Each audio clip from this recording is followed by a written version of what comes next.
This is the book of Psalms, chapter 19, verse 7. The law of the Lord Yahweh is perfect, converting the soul. The testimony of the Lord Yahweh is sure, making wise the simple. Verse 8.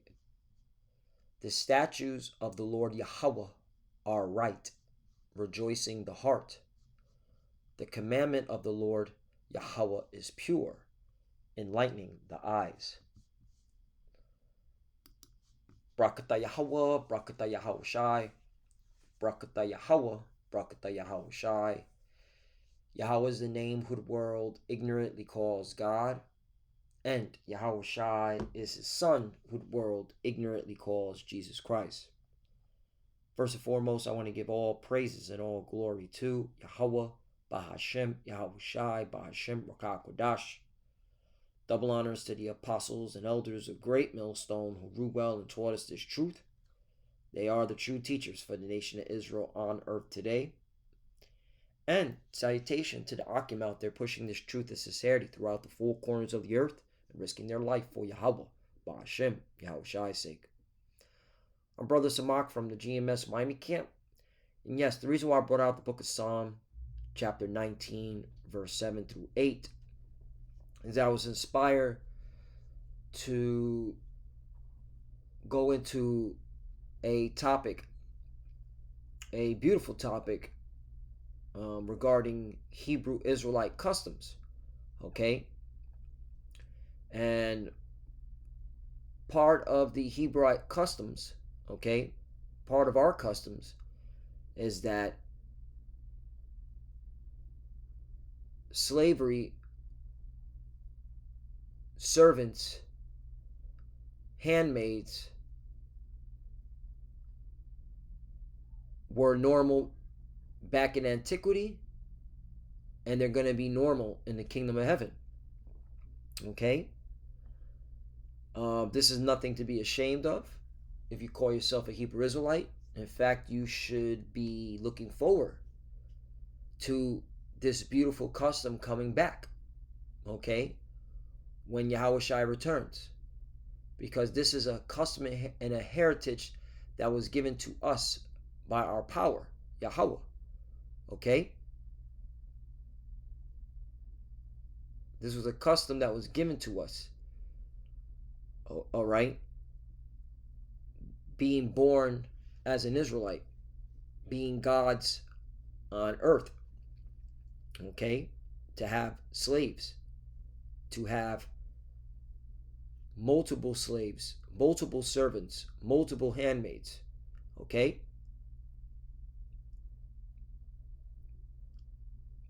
From the nations, starting with Esau, Edom. So I just typed in the AI, did Hebrew Israelites have slaves? And the AI overview said yes. Hebrew Israelites in ancient times engaged in slavery, both as masters and as those who were enslaved.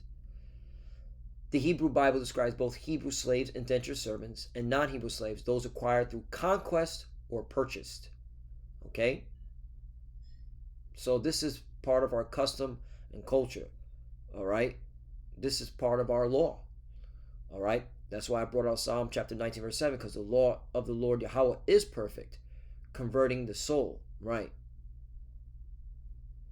You know, when we were in the world, all right,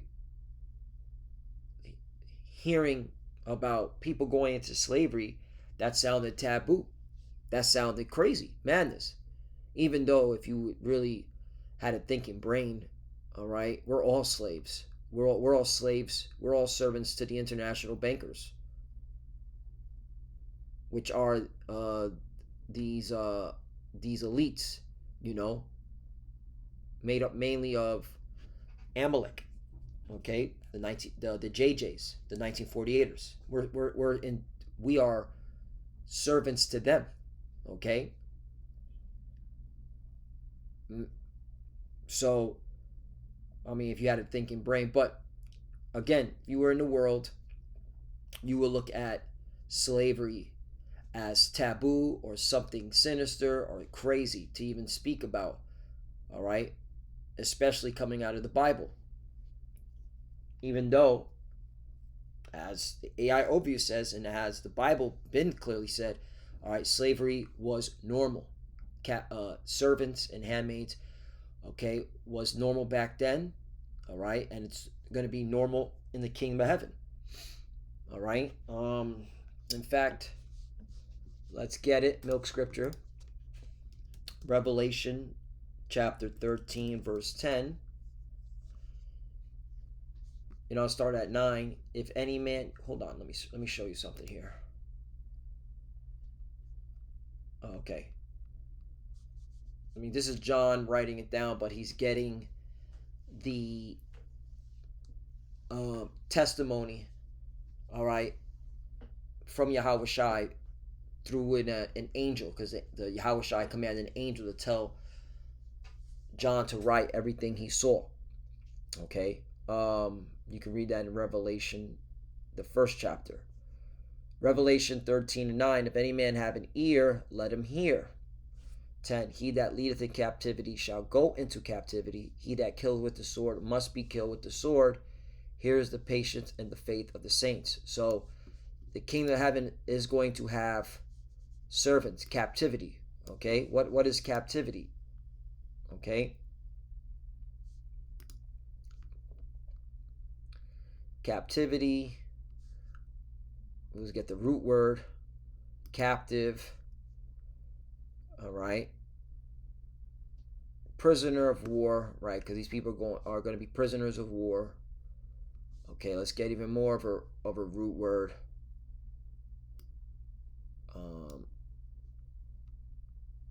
Capture, to be taken. There you go. Look at that.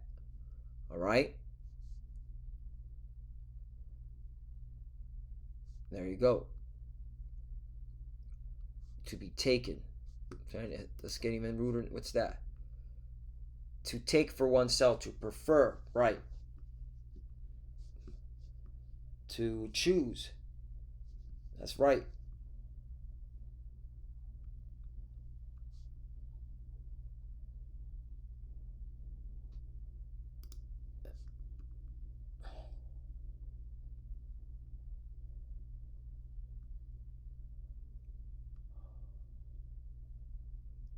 To remove, to carry off, to carry away.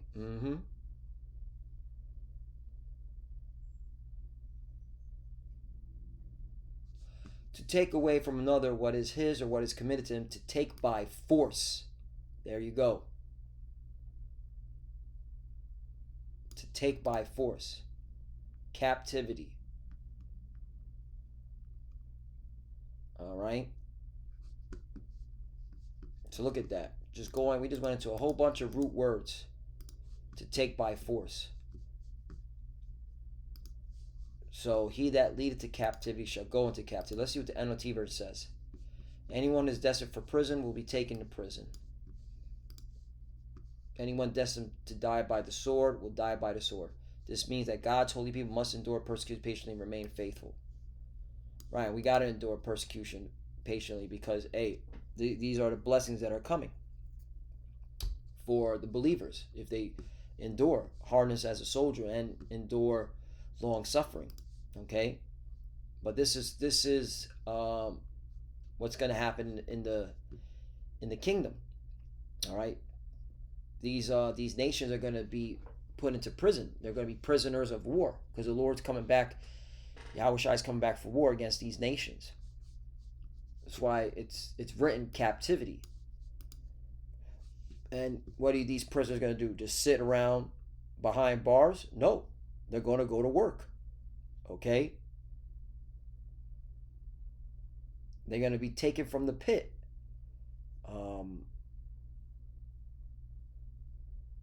What does it say in Isaiah?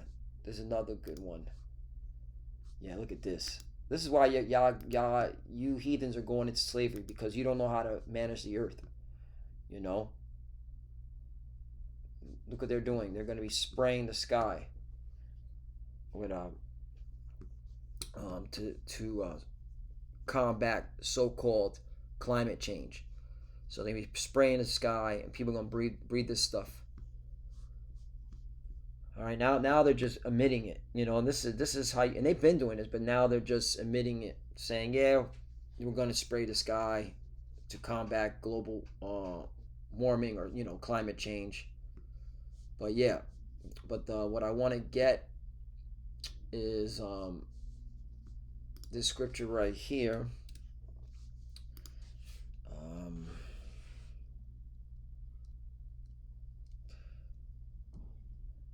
many days visited.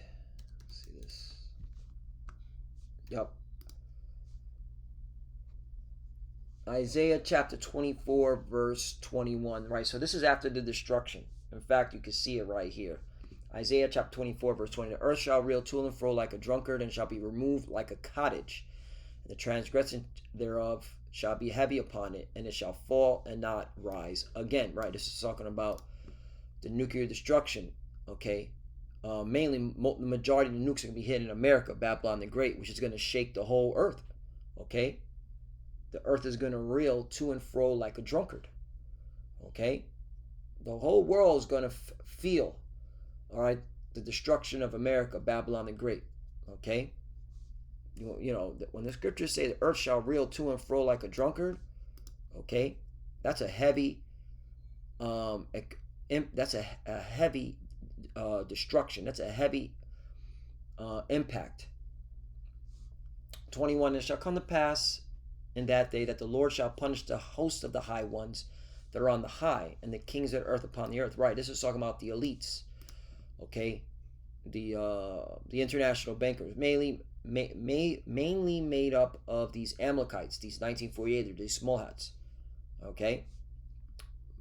22, and here's the point: and they shall be gathered together as prisoners, as gathered in the pit, and shall be shut up in the prison, and after many days shall be visited. Right, meaning they're going to be going into slavery. Okay, that's that 1,000 years. Okay, that these nations will be serving us, the Israelites. So now let's go back. So I just wanted to bring that out. So again, Psalm chapter 19, verse 7. The law of the Lord Yahweh is perfect, converting the soul. The testimony of the Lord Yahweh is sure, making wise is simple. Right. This is the testimony. Slavery is coming back in a big way, just like it was in the ancient times. This is part of our culture, our heritage, our custom. 8. The statutes of the Lord Yahweh are right, rejoicing the heart. The commandment of the Lord Yahweh is pure, enlightening the eyes. Right. Okay. So this is a commandment from the Lord. He that leads the captivity shall go into captivity. All right. So you got to be with it, and if you're not, okay, you are against the Lord's program. You're an enemy to His will, and then you'll have to be judged. And that's why you 2/3 here in Babylon the Great, you're going to die a horrible death. So let's go now to this. So I was letting the Spirit just do what the Spirit does. So back to the AI overview. Yes, the Hebrew Israelites in ancient times engaged in slavery, both as masters and as those who were enslaved. The Hebrew Bible describes both Hebrew slaves, indentured servants, and non-Hebrew slaves, those acquired through conquest or purchase. Here's a more detailed look. Hebrew slaves. Hebrew individuals could become slaves due to poverty, debt, or as punishment for a crime. They were often indentured for a set term, usually 6 years, and the possibility of being freed earlier or during a jubilee year. Right. So this is in our law. Okay, that's why in Exodus, right, the ordinance for the people, Exodus 21, verse 1. Now these are the judgments which thou shalt set before them. 2. If thou buy an Hebrew servant, 6 years he shall serve, and in the 7th he shall go out free for nothing. Right, this is known as the year of release. You can read that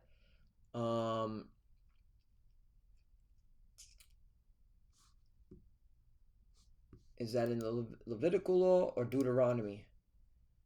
Yeah, Deuteronomy 15, verse 1. Okay, it's just, yeah, it's basically breaking down the same thing. Exodus chapter 21, verse 111. See, these are all the precepts, right?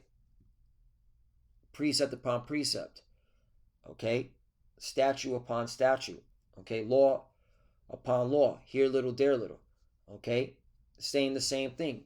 The Lord is not the author of confusion. So Deuteronomy 15:1. At the end of every 7 years, there shall make a release. Right, the year of release. Okay, we'll go back to that. So here it is. All right, and it says, and in the seventh he shall go off free for nothing. Now, when you go into the NOT version, it says, if you buy a Hebrew slave, he may serve you for no more than 6 years. Set him free in the seventh year, and he will owe you nothing for his freedom. Exactly. Okay? So this is an indentured servant. Okay? So there's that. Now let's go to the Deuteronomy 15:1. At the end of every 7 years, thou shalt make a release. Okay, and this is how you know these plantation Christians here in America, these JJs, these 1948ers as well. Okay, they do not follow the Bible. All right. After 7 years, all debts are supposed to be released. Right here, 2. And this is the manner of the release. Every creditor that lendeth out unto his neighbor shall release it. He shall not exact it or his neighbor or of his brother, because it is called the Lord's release. Right, meaning all debts are cleared. Okay? This is how you prevent poverty. This is how you prevent, homelessness. All right? You would think these JJs, these 1940s follow. No, because they're not the chosen people. They're heathens. Okay? What they did was they stole our identity, all right, and deceived the whole world. Okay? You got a lot of these people on the earth that think that they're the people of the Bible, in terms of thinking that they were the ones that were walking with Moses through the Red Sea. They were the ones that was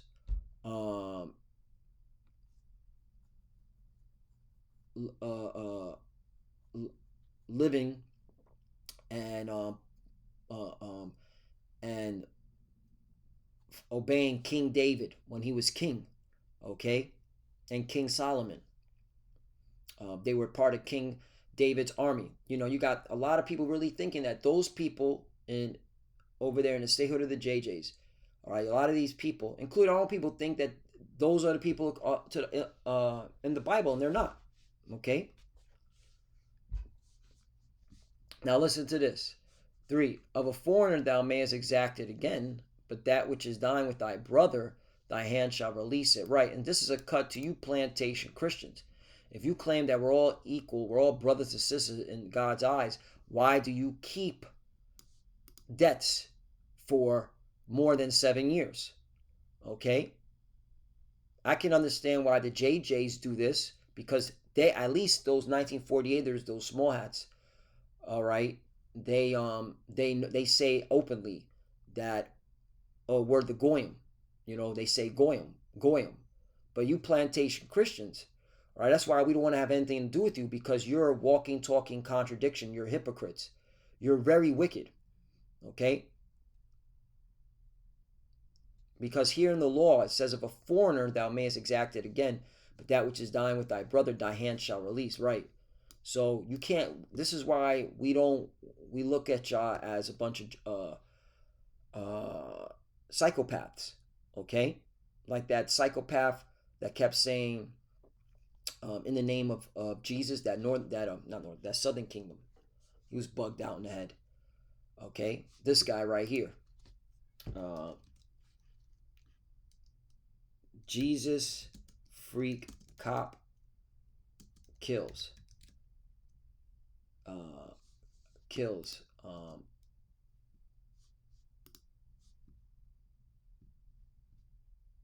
Yeah, body cam shows a man attack Ohio State trooper before he stole a patrol car and was shot dead. Yeah, this guy right here, this bugged out Jake, kept saying Jesus, Jesus. That's how you know that's not the name of the Lord, because Jesus wasn't there to save him. In fact, that was an evil spirit he had.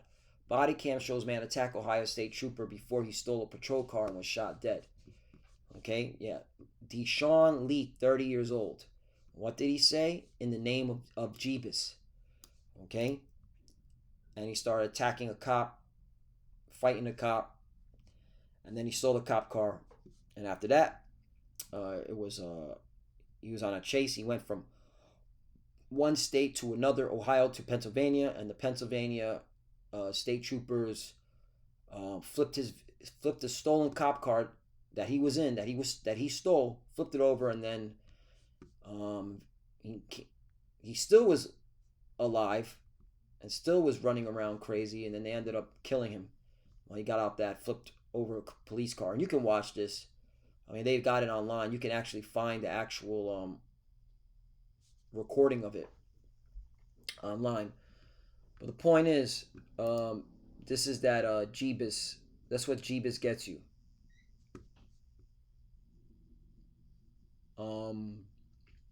This is the reason why Christianity doesn't make clearly any sense, because of stuff like this. Okay? Yeah, there he is, right there. All right? It's crazy because his shirt says buffalo. He was an animal. He was moving like an animal. Okay?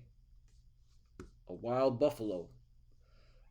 So there you go. That's the law. That's in the law of the Hebrew Bible. Okay? And people claim to be believers in God. They claim to know God, but they don't know God. All right? Again, Hebrew slaves. There was laws for Hebrew slaves. Okay? And these people don't follow those laws. Okay, now check this out. Non-Hebrew slaves. The Hebrew Bible also allowed for the acquisition of non-Hebrew slaves through conquest, purchase, or inheritance. These slaves were considered permanent property.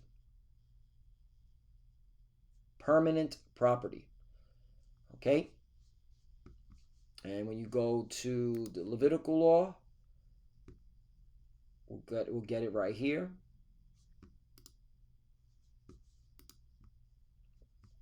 Leviticus chapter 25, verse 44. Both thy bondmen and thy bondmaids, which thou shalt have. You know what? Let's start at the top here, so you get an understanding, because you can clearly see the difference in the Levitical law. Leviticus chapter 25, verse 39. And if thy brother that dwelleth by thee be waxen poor, and be sold unto thee, thou shalt not compel him to serve as a bond servant, right? He should be a indentured servant and hired servant. All right? Leviticus chapter 25, verse 40. But as an hired servant, as a sojourner, he shall be with thee, and shall serve thee unto the years of Jubilee. Okay? Now this one says the year Jubilee. All right? And the Jubilee year. Let's get an understanding. What is considered a Jubilee year? In both Israelite and Christian traditions, which it goes to show you that the Christians are the Israelites. A Jubilee year is a special time of forgiveness, renewal, and reconciliation, celebrated every 50 years. In the Hebrew Bible, it involved freeing slaves, forgiving debts, and returning land to its original owners. Y'all don't even, again, you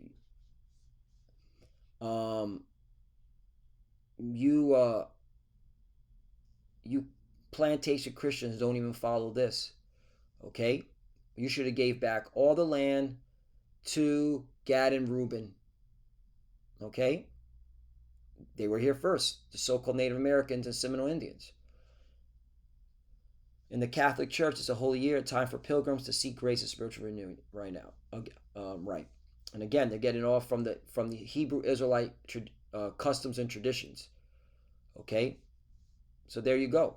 So a Jubilee is considered 50 years. So again, this is a law right here that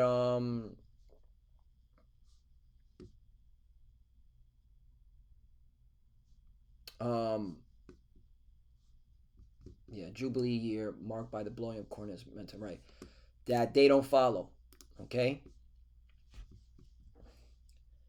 So again, This is why we don't have anything to do with you wacky-tacky plantation Christians. 41. And then shall he depart from thee, both he and his children with him, and shall return unto his own family, and unto the possession of his father shall he return. All right, so all debts are released. So you have this a 7-year release, okay, and then you have a jubilee, 50 years, okay, every 50 years. Again, there should be no poverty. There should be minimal poverty. There should be minimal homelessness. Okay, if these laws were applied. 42. For there are my servants, which I brought forth out of the land of Egypt. They shall not be sold as bondmen. Notice the Lord is making a distinction. These are talking about Hebrew Israelites. 43. Thou shalt not rule over him with vigor, but shalt fear thy power. 44. Both thy bondmen and thy bondmaids, which thou shalt have, shall be of the heathen. Now here's the difference. Now the Lord is now making a distinction here. Okay, you're not supposed to do this to Hebrew Israelites, but to the heathens, 44, both thy bondmen and thy bondmaids, which thou shalt have, shall be of the heathen that are round about you. Of them shall ye buy bondmen and bondmaids, right, to purchase. Okay, 45, moreover, of the children of the strangers that do sojourn among you, of them shall ye buy, and of their families that are with you, which they begot in your land, and they shall be your possession. Again, this is a distinction here. This is talking about slavery, servants and handmaids, okay, an inheritance.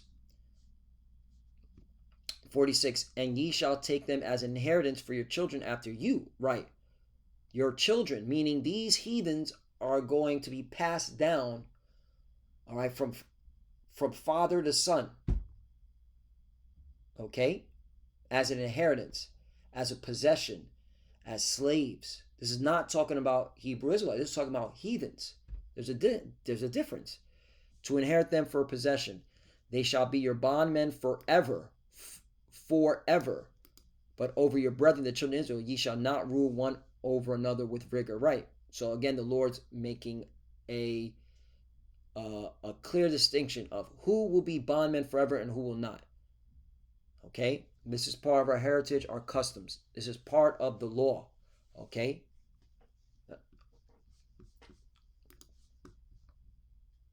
So Isaiah, I'll end off with this. Isaiah chapter 14, verse 1. For the Lord would have mercy on Jacob, and will yet choose Israel, and set them in their own land, and the strangers shall be joined with them, and they shall cleave to the house of Jacob. Right, and these strangers are talking about Israelites. Okay, Israelite foreigners, not of the heathens, because again, we were known as strangers. Okay, in when you read the book of scripture comes by 1 Peter.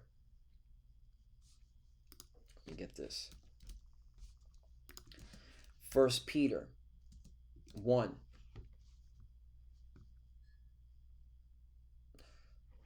1 Peter 1 and 1. Peter, an apostle of Yahushua Mashiach, to the strangers scattered throughout Pontus, Galatia, Cappadocia, Asia, and Bithynia. Right. Okay.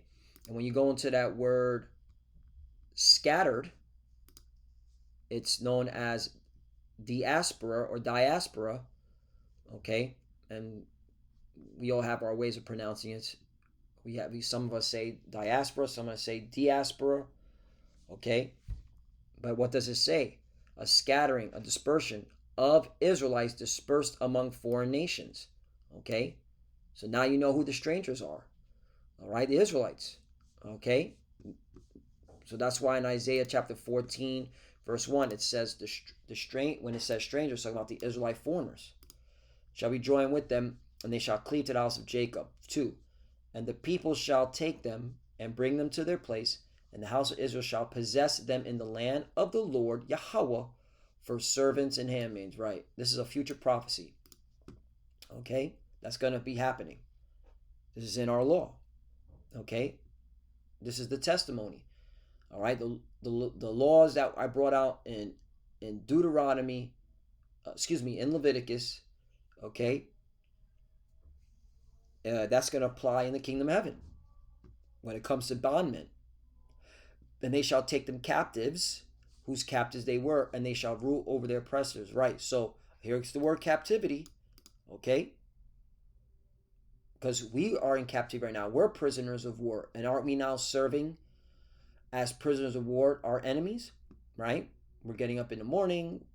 We're serving on the plantation, serving foreign Esau's kingdom. Well, it's going to be like that when we're in power. These Edomites are going to be serving us and foreigning our kingdom. Okay? Captives they were, and they shall rule over their oppressors. Right? We're going to rule over these heathens, starting with these Edomites, who are the main oppressors. That's what the Bible says. Okay, 3. And it shall come to pass in that day that the Lord Yahweh shall give thee rest from thy sorrow, and from thy fear, and from the hard bondage wherein thou wast made to serve. Right? We were made to serve hard bondage here. Okay? All right? You know what? Let's get another one just to seal it home. This is in the Apocrypha. 2nd Esdras chapter 6, verse 56. As for the other people, I'll start at 54. And after these, Adam also, whom thou madest Lord of all thy creatures, of him come we all, and the people also whom thou hast chosen. Right? Again. All right? We all came, all right, from Adam, as it says, and then there was this chosen line, all right, which are the Israelites. 55. All this have I spoken before thee of Yahweh, because thou madest the world for our sakes. There you go. 56. As for the other people which also came of Adam, these are talking about these heathen nations, thou hast said that they are nothing, but be like unto spittle, and has likened the abundance of them unto a drop that falls from a vessel. Right, the Lord doesn't care about these heathens. And now, O Yahweh, behold, these heathens, which have ever been reputed as nothing, have begun to be lords over us. Right, oppress us. Okay, we're in this hard bondage, and to devour us. But we thy people whom 58. But we thy people whom thou hast called thy firstborn, thy only begotten, and thy fervent lover, are given into their hands. Exactly. To this very day, we're in their hands. All right. Even though we're known as the firstborn. All right. You read this in Exodus. Okay. The Lord told us that Israel was his firstborn. In fact, let's bring it out. Let's bring it out. Israel firstborn.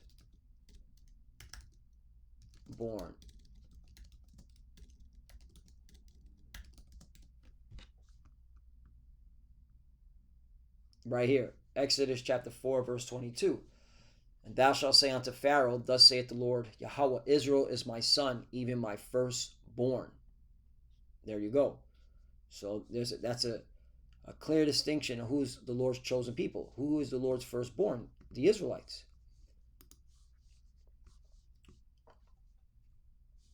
59. If the world now be made for our sakes, right? Because the Lord created the earth for us, the Israelites, for an inheritance. Okay? Why do we not possess an inheritance with the world? How long shall this endure? Right. Okay? And this is Esdras saying this, a Hebrew Israelite. Okay? And he wanted to know when Israel will be on top again. Okay? Ruling over these heathens. Right? Because our ancestors always knew that we were better than these heathens.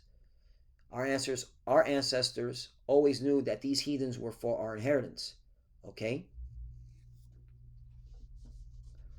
And our ancestors always knew that the reason why we're at the bottom catching hell and having these heathens rule over us is because of our disobedience. Okay? We went off. All right? But the promises, the blessings, all right, the customs, the culture, the heritage never changed. All right? These heathens are always they were put on this earth to serve us always. Okay? So Lord willing, let's edify. I thought this was really interesting. Okay? And yeah, slavery is part of our custom, our heritage. All right, this is righteous. Again, Psalm 19, verse 7, the law of the Lord Yahweh is perfect, converting the soul right. All right, the laws that I bring out concerning what slavery is, all right, who's going into captivity, all right, is perfect. Okay, the testimony of Yahweh is sure, making wise the simple. Right, this is a testimony. All right, this is the Lord's testimony. Okay, and if you are wise, this should be simple. 8, the statutes of the Lord are right, rejoicing the heart. Right, and this should bring rejoice and comfort, because these heathens will be our servants and handmaids in the kingdom. The commandment of the Lord Yahweh is pure, enlightening the eyes. Right, and this is a commandment. He that leadeth to captivity shall go into captivity. That's a commandment. Okay. So, Lord willing, us to edify. I want to give all praise and all glory to Yahweh, Ba'ashem, Yahweh Shai, Ba'ashem, B'kah Kodash. Double honors to the apostles and elders of Great Millstone who grew well and taught us this truth. They are the true teachers for the nation of Israel on earth today. And salutation to the Akim out there pushing this truth of sincerity throughout the four corners of the earth and risking their life for Yahweh, Ba'ashem, Yahweh Shai's sake. Love you, brothers. Keep it door, keep the faith, keep pushing, keep fighting, keep studying. Pray without ceasing. Pray for each other. Pray for the apostles and elders. We're almost out of here. We just got to keep enduring. To the futures that are watching, keep studying. When you pray, you cover Shalom.